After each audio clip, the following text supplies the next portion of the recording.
现在我们就开始制作吧。首先准备260克清水，加入4克酵母，加入10克白砂糖，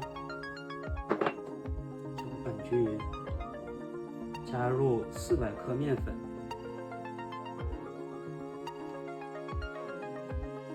可以看出这个面它是一种湿的状态。打入1颗鸡蛋，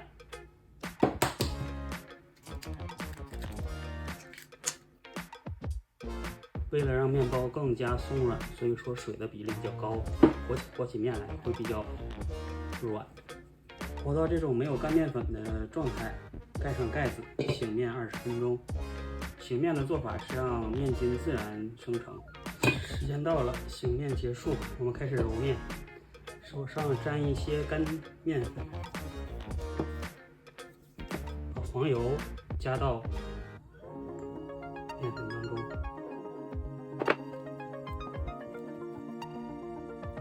揉面7、8分钟，然后再盖上盖子，发酵1个小时。经过1个小时的发酵，面粉已经完全胀大。好，我们揉一下，开通一下里面的空气。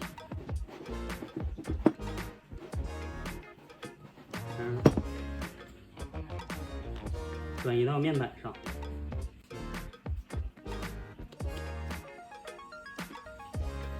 排空内部的二氧化碳。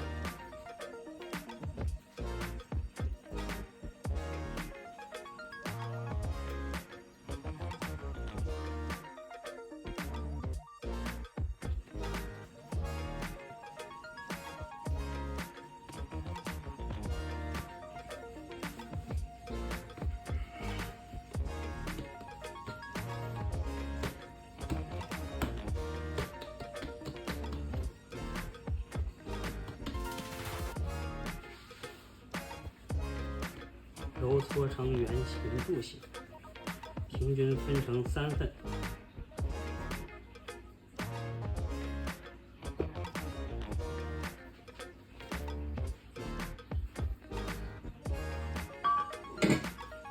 分别把3个面团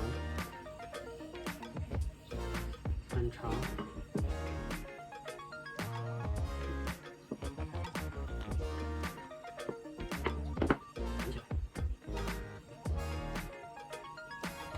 放在吐司模具里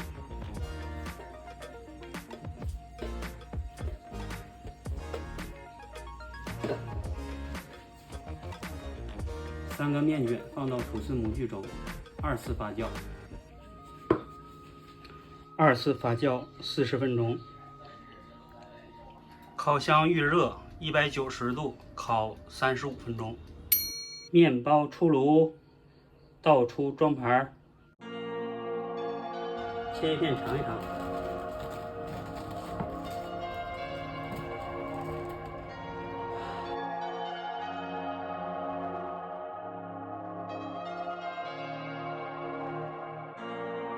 总结一下没有那么完美的原因：一，本次的面水放的比较多，有一些软，和面的时候手上没有沾好干面粉，导致和面很粘手。第二，烤的时间有一些长。总结经验教训，下一次做得更好。